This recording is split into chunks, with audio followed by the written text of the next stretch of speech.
Assalamualaikum warahmatullahi wabarakatuh. Alhamdulillah wassalatu wassalamu ala Rasulillah wa ala alihi wa sahbihi wa mawalah.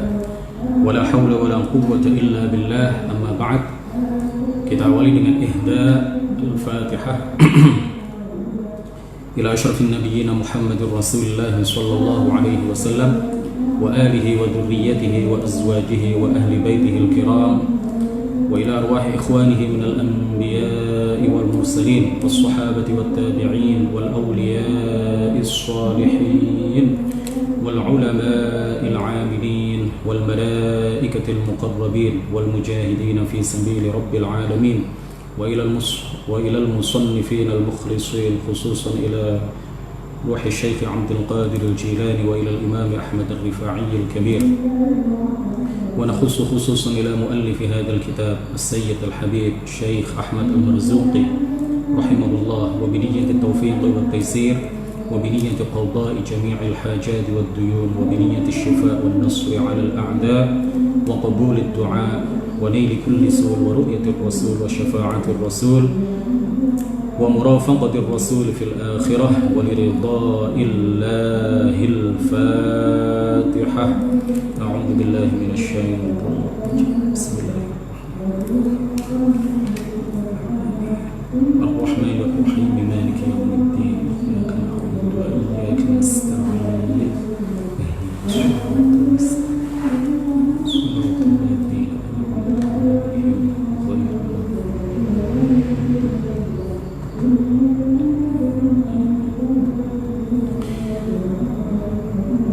Sahabat-sahabat, para pemirsa NU online yang mudah-mudahan semuanya senantiasa mendapatkan limpahan taufik, rahmah serta hidayah dari Allah Subhanahu wa taala. Kita masih dalam pembahasan mengenai sifat kalamullah. Ini agak kita detailkan penjelasannya karena memang sebagaimana sudah kita sampaikan pada pertemuan sebelumnya, aktsarul ikhtilafat, sebagian besar perdebatan antar aliran di dalam akidah, dalam keyakinan, ya, di dalam pembahasan tentang ilmu kalam itu seputar kalam Allah Subhanahu wa taala. Pada pertemuan sebelumnya terakhir kita membahas tentang ayat innama amruhu idza arada syai'an an yaqula lahu kun fayakun. Sesungguhnya Allah Subhanahu wa taala apabila ia menghendaki sesuatu maka ayyaqula lahu kun fayakun, maka ia mengatakan seolah-olah ayat ini secara zahir menyatakan bahwa setiap kali Allah Subhanahu wa taala hendak menciptakan sesuatu maka ia mengatakan kun, kemudian apa yang ia kehendaki terjadi maka terjadilah. Ayat ini secara literal, secara harfiah, secara zahir menyatakan seperti itu. Tetapi ini tidak sesuai dengan apa yang dijelaskan oleh para ulama ahli sunnati wal jamaah, bahwa sifat kalam Allah itu bukan berupa suara, bukan berupa bahasa, bukan berupa huruf. Kalau kemudian diartikan atau ditafsirkan atau dimaknai bahwa ayat ini yang dimaksud setiap kali Allah menghendaki untuk menciptakan sesuatu kemudian Allah mengatakan kun, maka ini jelas ayat ini bertentangan dengan ayat muhkamat, ya, diantaranya adalah ayat laisa kamitslihi syai', bahwa Allah tidak serupa dengan segala sesuatu. Yang dimaksud Allah tidak serupa dengan segala sesuatu itu juga sifat-sifat Allah tidak sama dengan sifat-sifat makhluk. Makhluk berbicara dengan bahasa, makhluk berbicara dengan suara, makhluk berbicara dengan suara. Kalau kemudian dikatakan bahwa setiap kali hendak menciptakan sesuatu Allah Subhanahu wa taala menyatakan kun, itu artinya Allah bersuara. Itu artinya Allah mengucapkan huruf. Itu artinya sifat kalam Allah tidak ada bedanya dengan sifat kalam makhluk. Walam yakul lahu kufuwan ahad, padahal Allah Subhanahu wa taala menegaskan bahwa dia tidak setara dengan siapapun, bahwa sifat-sifatnya tidak sama dengan sifat-sifat apapun. Walillahil matsalul a'la. dan Allah memiliki sifat-sifat kesempurnaan yang tidak sama dengan sifat-sifat selainnya. Fala tadribu lillahil amthal, maka janganlah kalian menjadikan serupa-serupa bagi Allah Subhanahu wa ta'ala. Di dalam ayat lain Allah menegaskan hal ta'lamu lahu samiyya, kalian tidak akan menemukan sesuatu yang serupa dengan Allah Subhanahu wa ta'ala. Oleh karena itu kemudian para ulama mengatakan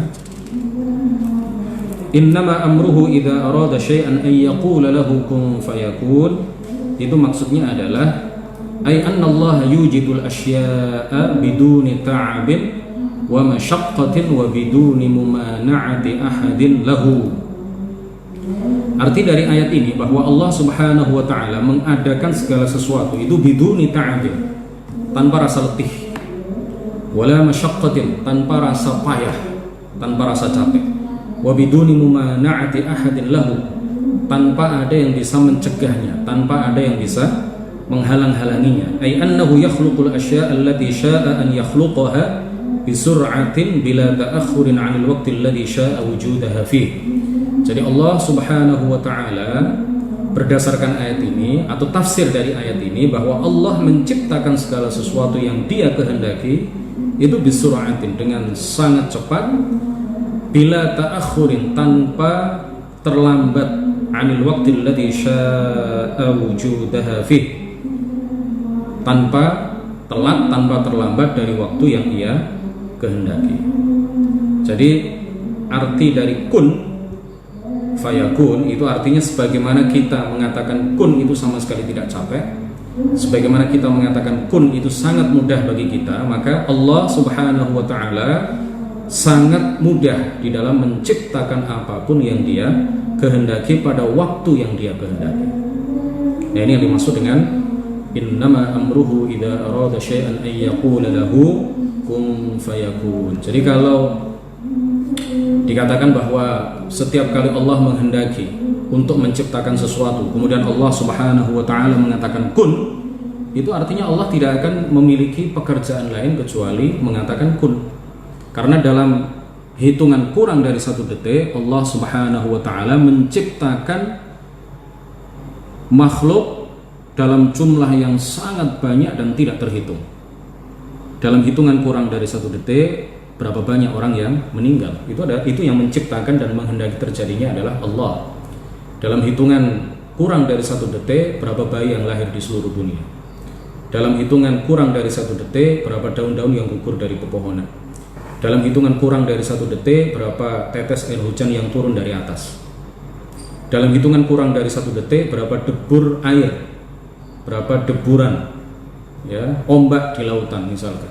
Dalam hitungan kurang dari 1 detik berapa perbuatan yang dilakukan oleh manusia, belum oleh makhluk yang lain, oleh malaikat, oleh jin, oleh tumbuh-tumbuhan dan lain sebagainya. Itu semuanya adalah makhluk yang diciptakan oleh Allah, itu semuanya adalah makhluk yang dikehendaki terjadinya oleh Allah Subhanahu wa ta'ala. Jadi kalau dikatakan bahwa setiap kali Allah menghendaki untuk menciptakan sesuatu kemudian Allah mengatakan kun, itu artinya Allah tidak punya pekerjaan lain kecuali mengatakan kun, kun, kun, kun, kun setiap saat.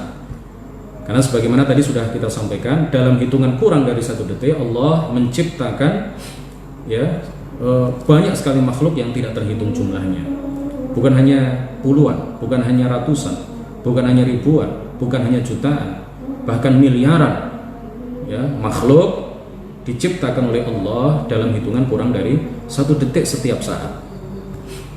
Karena kita meyakini bahwa qulillahu khaliqu kulli syai', Allah adalah pencipta segala sesuatu.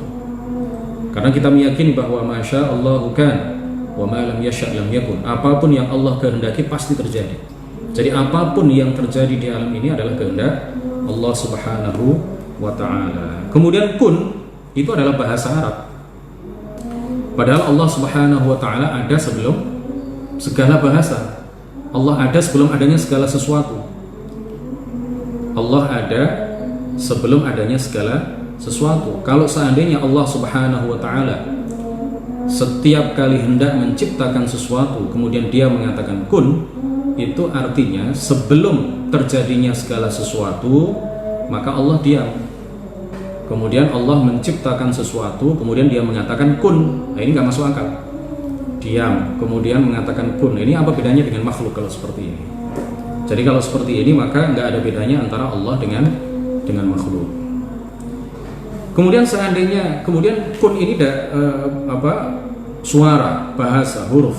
Lau kana yajuzu 'ala Allah an yatakallama bil harfi was shaut la jaza 'alaihi kullu al-a'rad min al-harakati was sukuni wal burudati wal yubusati wal alwani wal rawahi wat tu'umi wa ghairi dzalika wa hadha muhal. Jadi seandainya boleh bagi Allah untuk mengatakan kun, ya, seperti seorang makhluk yang mengatakan kun, maka boleh juga berarti berlaku bagi Allah seluruh sifat makhluk, bergerak, diam, dingin, kering, berwarna, berbau, memiliki aroma dan lain sebagainya. Dan ini muhal. Jadi hal ini muhal, mustahil bagi Allah.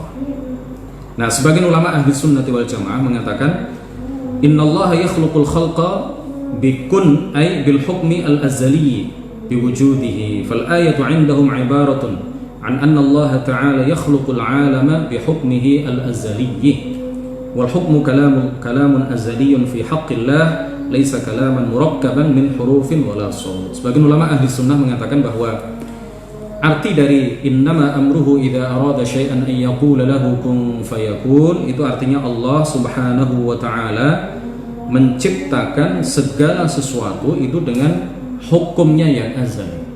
Artinya dengan kalamnya yang azali, ya, Allah Subhanahu wa taala menciptakan segala sesuatu. Tetapi kalamnya ini bukan sesuatu yang murakkab min huruf wala shaut.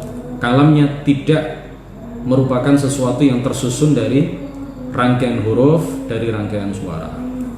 Nah, ini yang dikatakan oleh para ulama. Dua tafsir ini yang dikatakan oleh para ulama ahli sunnati wal jamaah di dalam memaknai ayat innama amruhu idza arada syai'an an yaqula lahu kun fayakun. Kemudian pada pertemuan ini insyaallah akan kita lanjutkan pembahasan mengenai sifat kalam terkait dengan perbedaan pendapat antara Asy'ariyah dengan Maturidiyah mengenai apakah Nabi Musa alaihissalam mendengar kalam Allah yang dzati.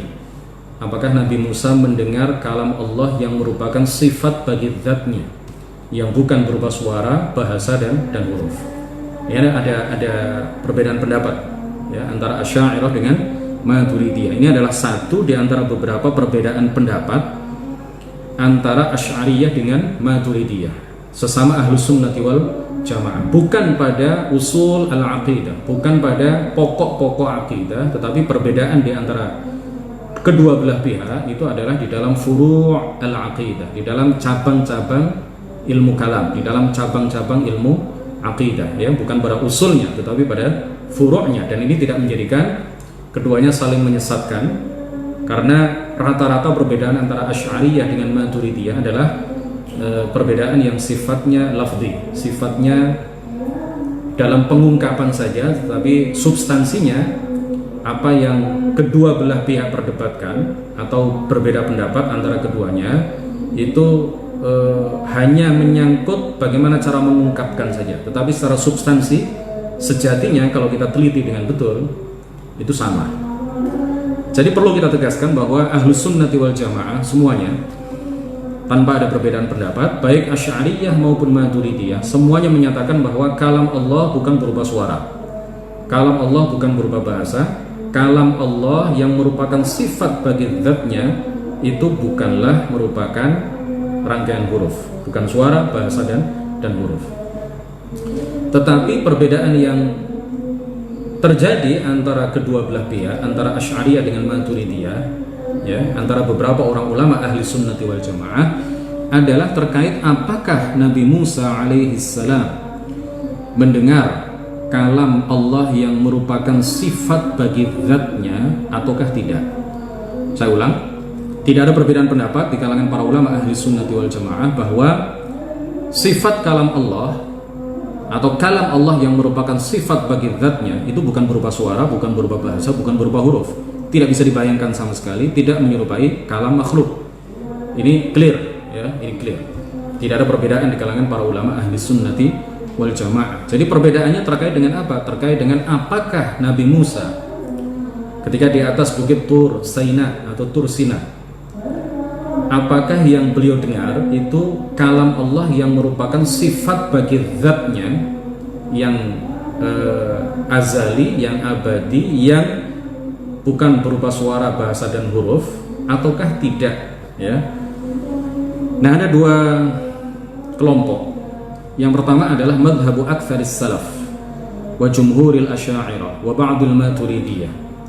Sebagian besar ulama salaf, kemudian mayoritas asy'ariyah, para pengikut al-Imam Abul Hasan al-Asy'ari, wa ba'dil maturidiyah, dan sebagian dari Maturidiyah, para pengikut Imam Abu Mansur al-Maturidi. Mereka berpendapat bahwa anna sayyidana Musa alaihi salatu wassalam sami'a kalam Allah al-azali alladhi laysa biharfin wala sautin.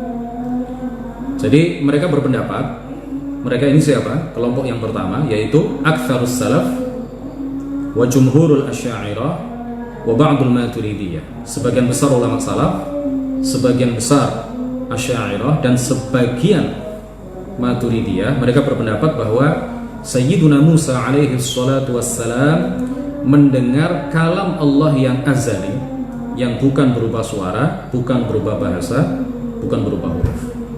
Jadi ini perbandingannya adalah seperti kalau kita mengatakan qaulina fil mu'minin annahum yarawna dzatallahi fil akhirah min ghairi an yakuna Allahu jawharan wala 'aradan mutahayyizan fi jihatin wa makan. Fakama sahha an yara al-mu'minuna Allah fil akhirati biduni muqabalatin fakadzalika sahha an yusma' kalamullahi alladhi laysa bisautin wala harfin. Wa hakadha kullu sifatil ma'ani al-wujudiyyah ats-tsabitah lillah yasihhu ru'yatuha law kushifa al-hijabu 'anil 'ibad. Jadi ketika kelompok yang pertama ini mengatakan bahwa Nabi Musa alaihi salam mendengar kalam Allah yang azali, ya, Nabi Musa di dunia mendengar kalam Allah yang azali, yang bukan berupa suara, bukan berupa bahasa, bukan berupa huruf. Itu seperti apabila kita mengatakan bahwa orang-orang mukmin di surga mereka akan melihat Allah bukan berupa benda, bukan berupa bentuk, tidak di suatu arah, tidak berupa ukuran, tidak bisa dibayangkan, ya, tidak ada jarak baik dekat maupun jauh antara Allah dengan orang-orang mukmin yang melihatnya. Sebagaimana ini sah, ya, di dalam keyakinan para ulama, begitu juga sahih, begitu juga benar kalau dikatakan bahwa kalam Allah yang merupakan sifat bagi zatnya, yang bukan berupa suara, yang bukan berupa bahasa, yang bukan berupa huruf, yang tidak bisa dibayangkan, ini juga benar jika dikatakan ia bisa didengar, ya. Jadi semua sifat ma'ani yang tetap bagi zat Allah subhanahu wa ta'ala itu sah untuk dilihat, sah untuk dilihat. Lau kushifal hijabu 'anil 'ibad, seandainya hijab itu disingkap dari hamba, dari makhluk. Nah, dalil yang mereka kemukakan adalah firman Allah subhanahu wa ta'ala, wa kallamallahu Musa taklima. Artinya Allah telah betul-betul memperdengarkan kalamnya yang azali dan abadi, yang bukan berupa suara, yang bukan berupa bahasa, yang bukan berupa huruf, kepada Nabi Musa alaihi salam. Maka Nabi Musa memahami sesuatu yang beliau pahami dari kalam Allah yang bukan berupa suara, bahasa, dan huruf. Dan Allah Maha Kuasa untuk menjadikan beliau memahami hal itu. Maka fataklimullahi azali wa Musa wa sama'uhu li kalamillahi hadith. Jadi taklimnya Allah, kalam Allah yang diperdengarkan kepada Nabi Musa itu adalah azali, ya, tidak memiliki permulaan. Tetapi Musa dan pendengarannya itu hadith. Musa dan pendengarannya terhadap kalam Allah yang azali itu adalah apa? Hadith, memiliki permulaan. Waqad naqala Ibnu Hajar 'an an-Nahas al-Lughawi naqlahu ijma'an nahwiyyin 'ala anna al-fi'la idza ukkida bil masdar lam yakun majaza. Jadi Ibnu Hajar menukil dari An-Nahas bahwa beliau mengatakan para ahli nahwu sepakat menyatakan jika fi'il itu kemudian dikuatkan dengan masdar di belakangnya, maka artinya bukanlah majaz. Wa kallamallahu Musa taklima. Jadi dikuatkan dengan masdar. Wa kallama ini fi'il, kemudian di belakangnya dikuatkan dengan masdar taklima. Ini wajib an yakuna kalaman ala al-haqiqah, kata para ulama nahwu. Jadi kalau ada fi'il sekali lagi dikuatkan setelahnya dengan penyebutan masdarnya, itu artinya bahwa fi'il itu memang betul-betul ala al-haqiqah, bukan secara majaz. Jadi kira-kira kalau kita artikan Allah betul-betul memperdengarkan kalamnya kepada Nabi Musa alaihi salam, kalam yang laisa kamitslihi syai', kalam yang tidak seperti segala ucapan makhluk, bukan berupa suara, bukan berupa bahasa, bukan berupa huruf yang tidak bisa dibayangkan. Ini madhab yang pertama, ini kelompok yang pertama. Kemudian yang kedua, madhab jumhuril maturidiyah, sebagian besar maturidiyah, wa ba'dhi al-asy'ariyah, dan sebagian asy'ariyah. Mereka berpendapat bahwa anna Musa alaihi salatu wassalam lam yasma' kalam Allahil azaliyya wa innama sami'a sautan makhluqan minasy syajarah bighairi wasitati malakin aw kitab, wa hadha as-sautu hadithun ibaratun an kalamillahi ay yadullu alaihi. Jadi madhab jumhur al-maturidiyah, mayoritas para pengikut Imam Abu Mansur al-Maturidi dan sebagian Asy'ariyah, para pengikut Imam Abul Hasan al-Asy'ari, mengatakan bahwa Musa tidak mendengar kalam Allah yang azali. Musa tidak mendengar kalam Allah yang merupakan sifat bagi zatnya yang azali, yang abadi, yang bukan berupa suara, bahasa dan huruf, tetapi yang didengar oleh Nabi Musa adalah sautan makhluqan minasyajarah, suara yang diciptakan oleh Allah di pohon di dekat beliau, di atas bukit Tur Saina, bi ghairi wasitati malakin aw kitab, tanpa ada perantara malaikat atau tanpa ada perantara kitab. Nah, dan suara itu, suara yang diciptakan oleh Allah di pohon itu adalah hadits, suara yang memiliki permulaan, yang merupakan sesuatu yang mengungkapkan mengenai kalam Allah Subhanahu wa ta'ala.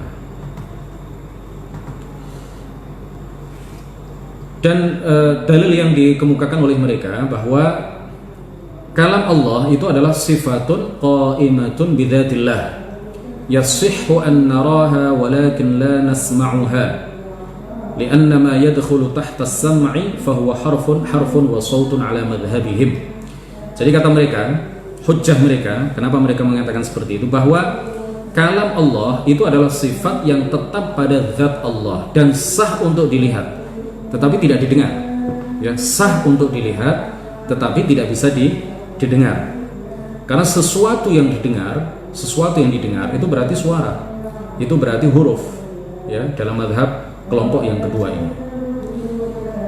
Faqalu haqiqatul kalam la tusma'. Jadi hakikatnya kalam ini nanti di beberapa bagian selanjutnya akan menjadi jelas bagaimana cara mereka di dalam memahami permasalahan ini. Mereka maksudnya kelompok yang kedua ini. Haqiqatul kalam la tusma'. Jadi hakikat sebuah kalam itu sebenarnya nggak bisa didengar. Wa innama kama idza qala al-mar'u sami'tu kalama fulan wa qawla fulan fa inna dhalika mahmulun 'ala al-majaz wa laysa 'ala al-haqiqah.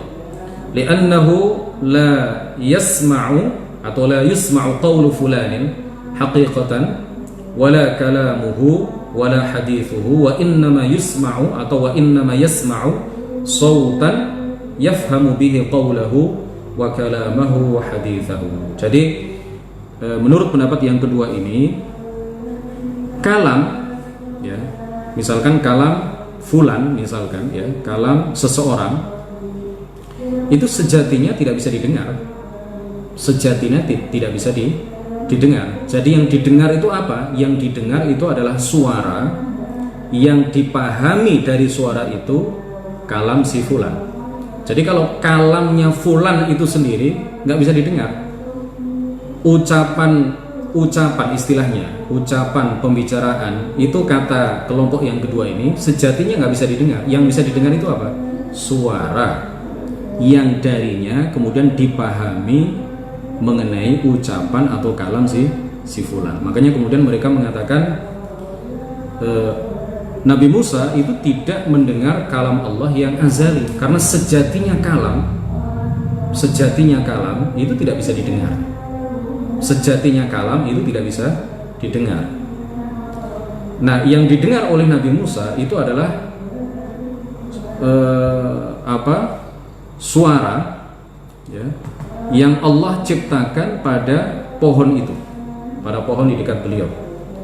Nah, dari suara itulah beliau kemudian memahami kalam Allah Subhanahu wa ta'ala. Jadi suara yang Allah ciptakan ada pada pohon itu adalah sesuatu yang mengungkapkan mengenai kalam Allah yang azali, kalam Allah yang abadi, kalam Allah yang bukan berupa suara, kalam Allah yang bukan berupa bahasa, kalam Allah yang bukan berupa huruf.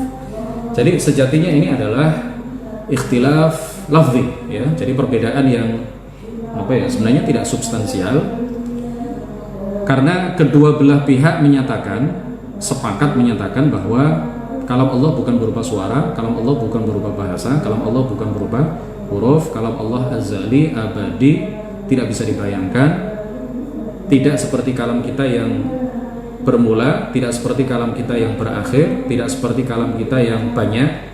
Jadi kalam Allah itu satu ya, kalam Allah satu, azali, abadi, tidak bisa dibayangkan. Nah, kemudian yang penting lagi untuk kita sampaikan terkait dengan kalam Allah, ini terakhir ya, pembahasan tentang kalam Allah. Insya Allah pertemuan selanjutnya kita akan membahas pembahasan berikutnya. Sebagaimana tadi sudah kita sampaikan bahwa akidah ahli sunnati wal jamaah menyatakan bahwa kalam Allah yang zati, kalam Allah yang merupakan sifat bagi zatnya, itu bukan berupa suara seperti pembicaraan kita, bukan berupa huruf, bukan berupa bahasa. Adapun kitab-kitab yang Allah turunkan kepada para nabi, kepada sebagian nabi, kitab Al-Quran yang berupa bahasa Arab diturunkan kepada Nabi Muhammad, kitab Taurat yang dalam bahasa Ibrani yang Allah turunkan kepada Nabi Musa, kitab Injil yang berupa bahasa Suryani yang Allah turunkan kepada Nabi Isa, kitab Zabur yang berbahasa Suryani yang Allah turunkan kepada Nabi Dawud alaihissalam, dan suhuf yang lain yang Allah turunkan kepada Nabi Idris, kepada Nabi Ibrahim ya, juga suhuf yang Allah turunkan kepada Nabi Musa alaihissalam. Itu semuanya disebut kalam Allah Subhanahu wa ta'ala, dalam arti bahwa kitab-kitab itu adalah sesuatu yang mengungkapkan mengenai sifat kalam Allah yang azali dan abadi. Jadi bisa kita katakan seperti ini.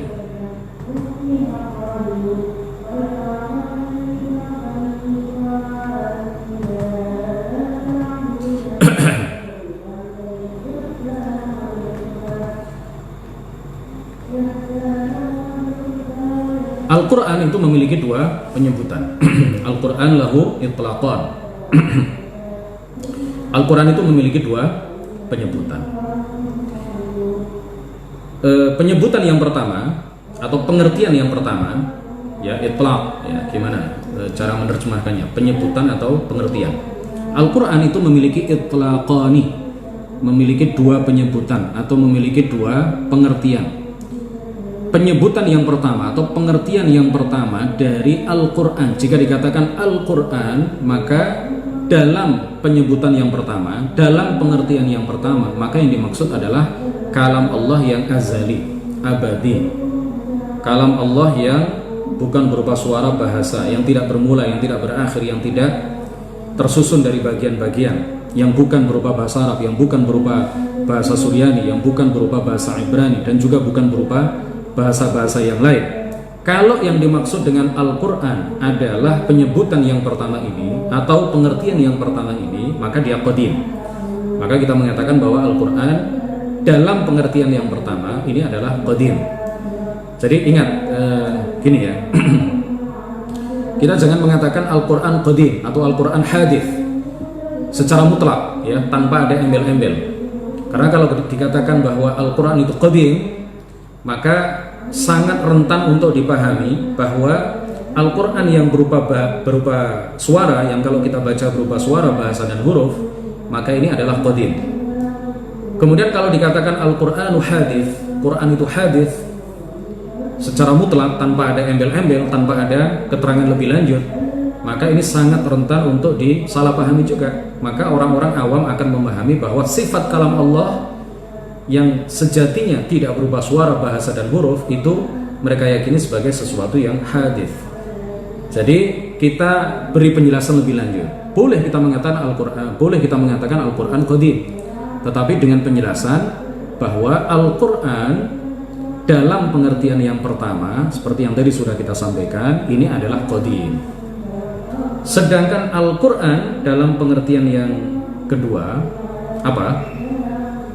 yang dimaksud dengan Al-Quran dalam pengertian yang kedua atau dalam penyebutan yang kedua, itu yang dimaksud adalah lafadz yang Allah turunkan kepada Nabi Muhammad, atau lafadz yang Allah turunkan kepada Nabi Musa jika itu yang dimaksud adalah Taurat, atau lafadz yang Allah turunkan kepada Nabi Isa kalau yang dimaksud adalah kitab Injil yang asli, atau kitab yang lafadz yang Allah turunkan kepada Nabi Daud kalau yang dimaksud adalah Zabur. Jadi Al-Quran dalam pengertian yang kedua itu adalah lafadz yang Allah turunkan kepada beberapa nabi, termasuk Nabi Muhammad sallallahu alaihi wasallam.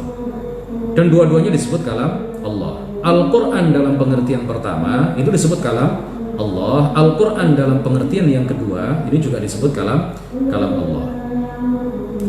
Nah, dua-duanya disebut kalam Allah subhanahu wa ta'ala. Kemudian kita mengatakan bahwa Al-Quran dalam pengertian yang kedua itu adalah hadits. Nah, itu betul. Kalau ada keterangan lebih lanjut, Al-Quran dalam pengertian atau dalam penyebutan yang kedua adalah hadits. Sedangkan Al-Quran dalam pengertian atau penyebutan yang pertama adalah qadim. Nah, kenapa kita mengatakan bahwa Al-Quran itu memiliki dua penyebutan seperti ini atau dua pengertian seperti ini? Dalilnya banyak sekali. Di antaranya Allah subhanahu wa ta'ala berfirman sebentar, ya.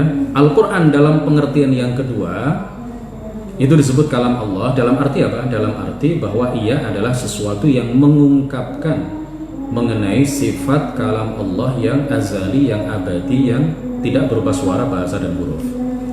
Pengertiannya begini, pendekatannya begini, ya, supaya ini jelas bagi kita semuanya, mudah untuk dipahami.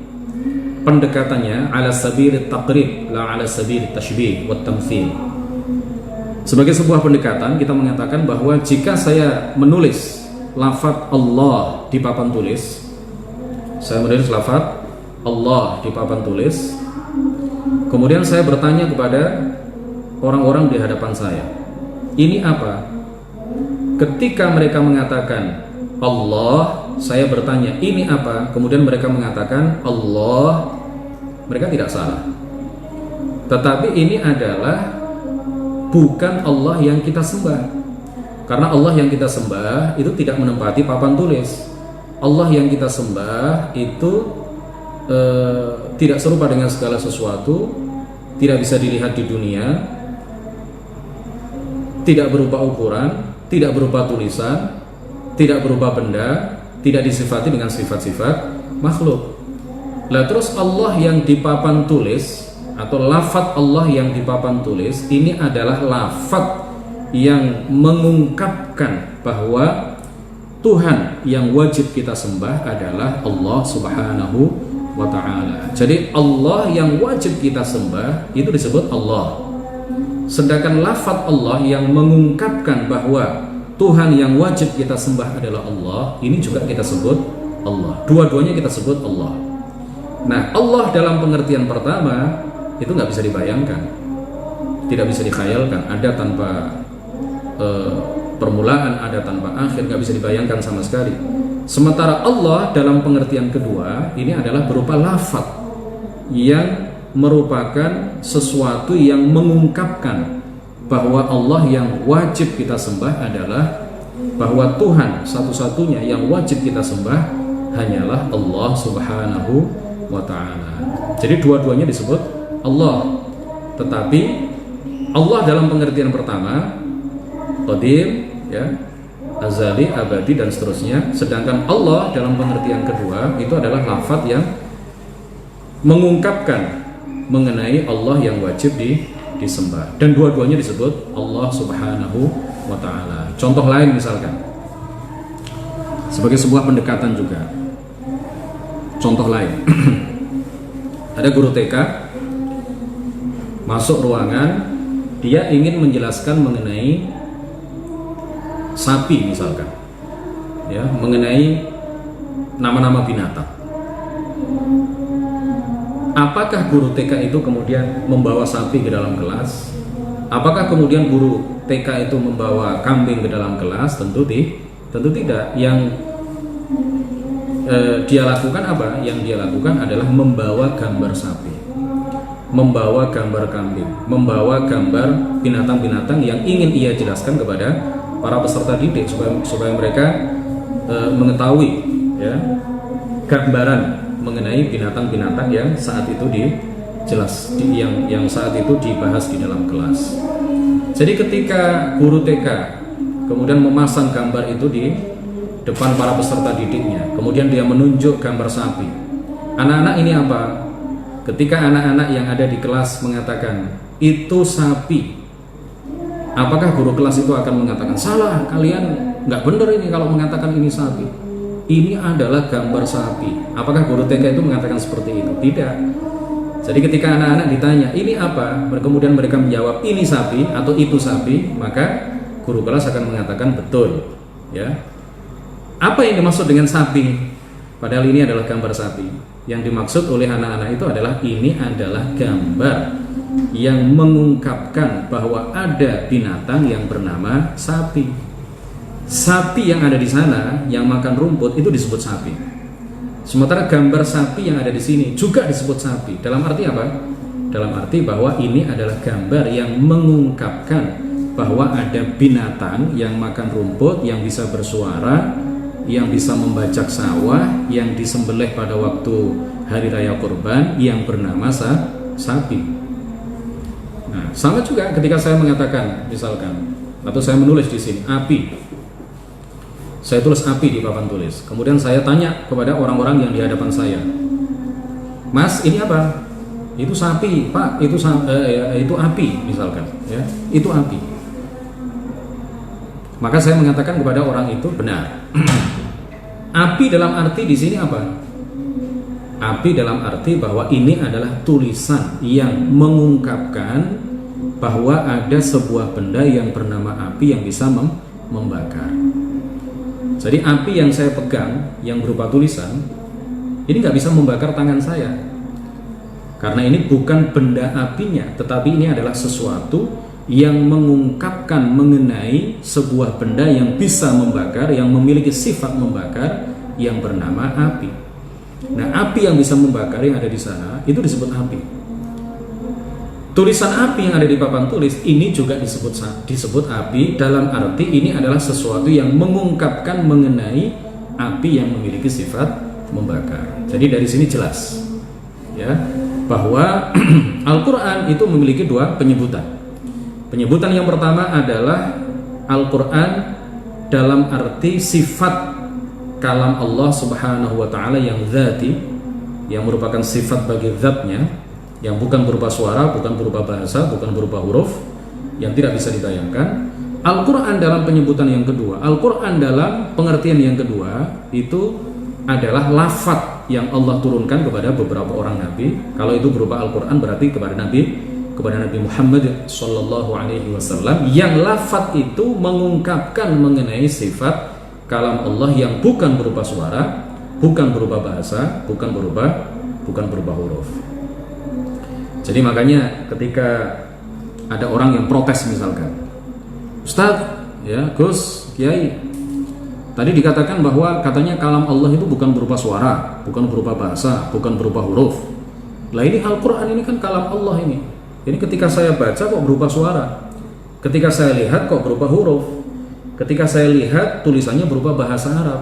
Loh, katanya Al-Quran, katanya kalam Allah itu bukan berupa suara, bahasa, dan huruf. Nah ini Al-Quran yang kita baca ini kok disebut kalam Allah, kemudian kita lihat berupa bahasa, berupa huruf, berupa suara kalau kita baca. Nah, pengertiannya atau penjelasannya adalah seperti yang kita sampaikan tadi, bahwa Al-Quran itu memiliki dua itlaq, memiliki dua penyebutan.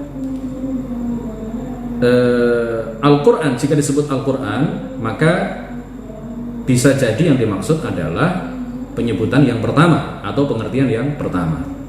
Kalau disebut Al-Quran, bisa jadi yang dimaksud adalah penyebutan yang kedua.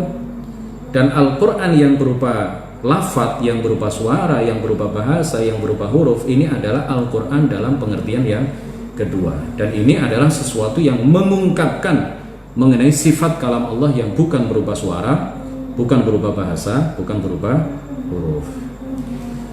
Dalilnya apa? Dalil bahwa Al-Quran itu bisa juga, ya, ketika disebut maka yang dimaksud adalah pengertian dan penyebutan yang kedua. Itu dalilnya banyak. Di antaranya firman Allah Subhanahu wa taala, "Wa in ahadum minal musyrikin istajaraka fa'ajirhu hatta yasma'a kalam Allah." Jika ada salah seorang di antara kaum musyrikin meminta perlindungan kepadamu wahai Muhammad, fa'ajirhu, maka lindungilah dia, hatta yasma'a kalam Allah, sehingga dia mendengar kalam Allah. Tunggu dulu, ya. Jangan kemudian ditolak permintaan mereka supaya dilindungi. Lindungi mereka sehingga kemudian kamu bisa berdakwah kepada mereka, bisa memperdengarkan kalam Allah kepada mereka.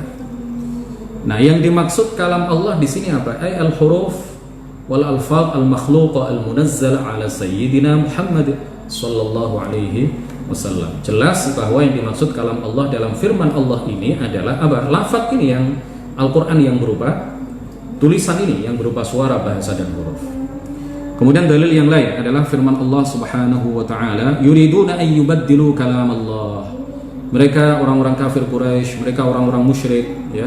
Mereka musuh-musuh Islam, mereka menginginkan supaya mereka merubah-rubah kalam Allah Subhanahu wa taala. Yang dimaksud merubah-rubah kalam Allah. Kalam Allah yang dimaksud di sini adalah apa? Apakah sifat kalam Allah? Bukan, karena sifat kalam Allah la yalhaquhu taghayyur, ya, la yalhaquhu tabaddul, ya, tidak bisa dirubah kalam Allah yang merupakan sifat bagi zatnya. Nah, kalam Allah yang dimaksud di dalam ayat ini adalah apa? Al-Quran yang berupa suara, bahasa, dan huruf yang kita baca, yang ada di hadapan kita, yang Allah turunkan kepada Nabi Muhammad sallallahu alaihi wasallam. Nah, terakhir dapat kita simpulkan bahwa Al-Quran itu memiliki dua penyebutan. Jika yang dimaksud adalah penyebutan yang pertama, maka Al-Quran qadim. Jika yang dimaksud adalah penyebutan atau pengertian yang kedua, maka Al-Quran itu hadith, memiliki permulaan. Kalam Allah itu juga begitu. Jadi kalamullah sebagaimana Al-Quran itu memiliki dua penyebutan. Saya ulang, Al-Quran itu memiliki dua penyebutan. Begitu juga kalamullah itu juga memiliki dua penyebutan. Kalamullah bisa berarti adalah sifat kalam Allah yang merupakan kalamullah yang merupakan sifat bagi zatnya. Jika yang dimaksud dengan kalamullah adalah penyebutan yang pertama, maka kalam Allah di sini adalah azali abadi, tidak bisa dibayangkan, bukan berupa suara, bahasa, dan huruf. Dalam penyebutan yang kedua, kalau kita mengatakan kalamullah, maka yang dimaksud adalah apa? Al-lafzul munazzal, lafaz yang Allah turunkan kepada Nabi Muhammad, lafaz yang Allah turunkan melalui perantaran malaikat Jibril kepada Nabi Dawud, kepada Nabi Musa, kepada Nabi Isa, dan beberapa nabi yang lain, kepada Nabi Ibrahim, dan lain sebagainya. Nah, kalau sifat kalam Allah yang bukan berupa suara, bahasa, dan huruf itu disebut kalam Allah, itu jelas, ya, tanpa dijelaskan lebih panjang lebar lagi, lebih detail, orang sudah paham bahwa itu memang sifat kalam Allah. Kita sebut kalam Allah, jelas. Tetapi kalau lafaz yang Allah turunkan kepada Nabi Muhammad yang berupa Al-Quran, yang berupa suara kalau dibaca, yang berupa bahasa Arab, yang berupa rangkaian huruf, ini disebut kalam Allah. Itu dalam pengertian apa? Kenapa disebut kalam Allah? Pertama, li amroin, karena dua hal. Yang pertama, karena lafadz yang Allah turunkan kepada Nabi Muhammad ini adalah sesuatu yang menunjukkan atau sesuatu yang mengungkapkan mengenai kalam Allah yang bukan berupa suara, bahasa, dan huruf. Makanya kemudian disebut kalam Allah. Yang kedua, karena memang ini disebut kalam Allah ya, karena memang ini bukan karangan Jibril, bukan karangan Nabi Muhammad sallallahu alaihi wasallam. Makanya kemudian disebut kalam Allah. Untuk pertemuan kita pada malam hari ini saya kira cukup, dan insya Allah pada pertemuan berikutnya akan kita bahas bait nazam berikutnya. Jadi kitab ini tipis ya, dan insya Allah kita semuanya sudah pernah mempelajari kitab ini di pondok pesantren atau di majelis-majelis ta'lim yang kita ikuti. Jadi kalau penjelasannya biasa-biasa saja, ya apa bedanya dengan pembelajaran kita di waktu-waktu yang lalu ketika kita belajar kitab Aqidatul Awam. Jadi makanya di beberapa bagian, beberapa pertemuan yang lalu saya menyampaikan penjelasan yang agak detail terkait dengan bid'ah. Kemudian saat ini saya agak mendetailkan penjelasan tentang sifat kalam Allah Subhanahu wa Ta'ala. Tetapi ini sebenarnya tidak terlalu detail. Jadi ini masih permukaan saja. Kalau didetailkan lagi barangkali akan memakan waktu yang sangat lama. Tapi mudah-mudahan ini menjadi ilmu yang bermanfaat, mengokohkan keimanan kita, menguatkan akidah kita bahwa memang Allah Subhanahu wa Ta'ala tidak sama dengan apapun, tidak sama dengan siapapun, tidak bisa dibayangkan, tidak bisa dikhayalkan, bahwa Allah Subhanahu wa Ta'ala adalah satu-satunya Tuhan yang berhak kita sembah. Demikian, mudah-mudahan bermanfaat, mudah-mudahan membawa barokah bagi kita semuanya. Mudah-mudahan Allah Subhanahu wa Ta'ala menganugerahkan kepada kita sekalian kekuatan, kemudahan, kemampuan untuk melakukan berbagai ibadah di 10 hari terakhir atau 10 malam terakhir di bulan Ramadan ini, sehingga nanti kita keluar dari madrasah Ramadan ini menjadi pribadi-pribadi yang menang, pribadi-pribadi yang bertakwa kepada Allah Subhanahu wa Ta'ala. Wallahul muwaffiq ila aqwamit thoriq. Wassalamu alaikum warahmatullahi wabarakatuh.